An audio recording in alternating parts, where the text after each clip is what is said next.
Bagi Anda, nihilisme itu saya meniadakan yang ada atau saya mengadakan yang tiada.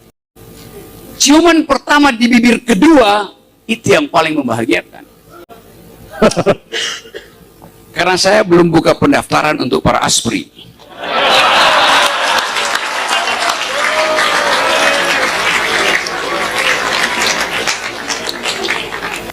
Sekarang kita survei aja. Apakah pertanyaan itu mesti dijawab melalui the ontology of the not yet, bahwa yang belum itu sebetulnya adalah potensi dari semua manusia. Sama halnya saya bisa bertanya, Arif kenapa belum bercerai ya?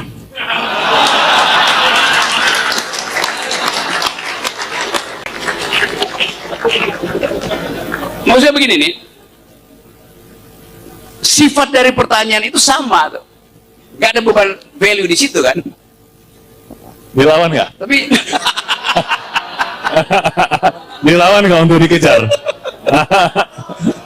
Kejar terus ya? Ya, jadi gini Bang, ya. Ketika orang memilih untuk menikah, dia memilih untuk bukan lagi ongoing, dia mau maju pada pengalaman menikah itu. Bagaimana pengalaman berumah tangga, bagaimana itu pengalaman itu siapa yang jomblo pro gue sini dan seterusnya. Nah, pilihan itu buat yang mereka menikah, ketika dia menikah, pilihan itu gue udah selesai. Tibalah saatnya gue menikah, gue mau masuk pada pengalaman-pengalaman yang baru di sini. Bahwa kemudian kenapa nggak bercerai? Karena saya masih menikmati itu pernikahan itu. Good. Dan masih indah. Dia pakai istilah masih menikmati. Masih menikmati pernikahan itu. Entah sampai kapan, nampaknya kalau tekadnya terus bertumbuh. Nah gitu. Nah, apakah ini dengan kalimat yang ini, abang masih menikmati justru dengan kesendirian? Bukan kesendirian, kalau saya bilang kesendirian enggak. Banyak temannya. Kenapa dia masih menikmati belum menikah ini? Iya, the ontology of not yet. Nah. Oke. Kita kejar terus. Di dalam filsafat nihilisme, filsafat nihilisme, oke. ini supaya nggak ngantuk. Oke, salah, sorry. Nihilisme itu bisa berarti saya meniadakan yang ada, oke, atau saya mengadakan yang tiada. Coba, bagi Anda coba saya cakap dulu ya. Bagi Anda, nihilisme itu saya meniadakan yang ada atau saya mengadakan yang tiada dalam konteks ini. Kan tadi konsepnya belum menikah itu, not yet. Artinya yang ada itu yaitu perkawinan saya tiadakan itu. Oke? Atau sebaliknya, yang tidak ada itu saya adakan. Yaitu tadi, kenikmatan kesendirian saya adakan. Saya bawa ke sini. Itu setara dengan mengatakan begini. Ada orang bilang ke saya, yang paling berbekas gue adalah ciuman pertama itu. Wes. Yang di belakang pengen lihat. Yang paling berkesan adalah ciuman pertama, kata teman saya. Saya bilang, terus lu kawin dengan siapa? Ya dengan istri saya, yaitu ciuman pertama. Pernah pacaran nggak? Enggak. Coba you bayangin, dia bilang ciuman pertama yang paling dia rasakan. Padahal dia tidak pernah pengalaman dengan ciuman kedua.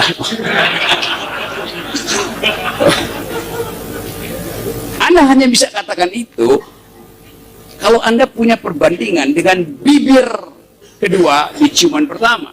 Jadi Anda mesti katakan, ciuman pertama di bibir kedua itu yang paling membahagiakan.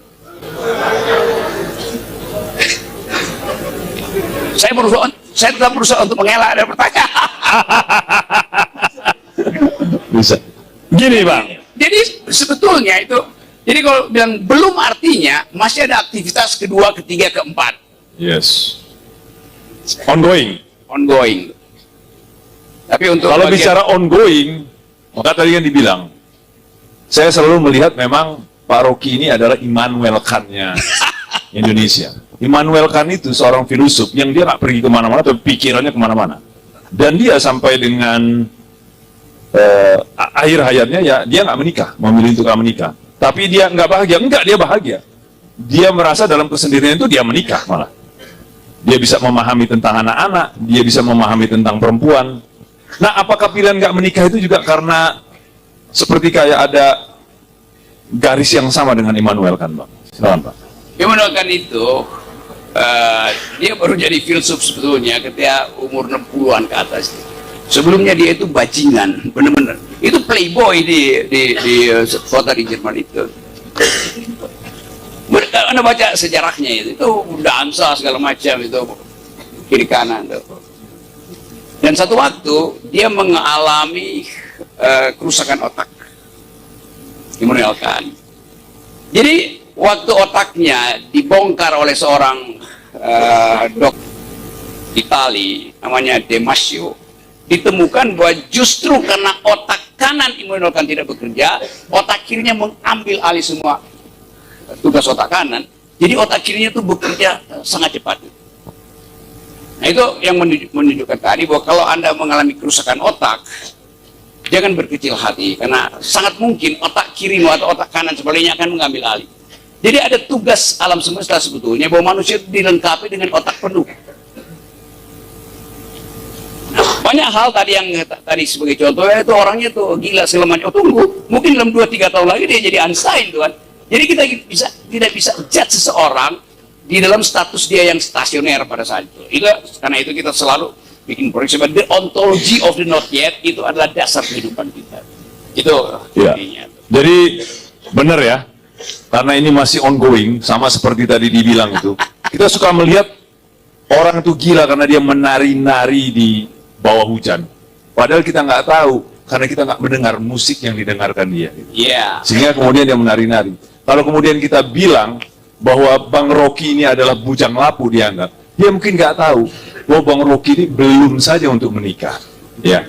Kalau terkait Oh, ini mengenai kasus kemarin. hal-hal lain yang soal hal-hal lain yang dirasakan setelah menikah, rasanya sudah semua gitu ya, Bang ya? Oke. Nanti saya WA jawabannya. Oke. Oke ya. Itu ada pertanyaan lain terakhir, sesi terakhir. Cewek. Yang sudah saya tanya, jangan ditanya lagi ya. Bang Rocky pucat ya, jawabnya itu, dia hati-hati dia. Terima kasih. Perkenalkan, saya Cantika Miraisianti dari kelas C dari Pengadilan Negeri Purbalingga. Oh, tinggi kamu menjinjit.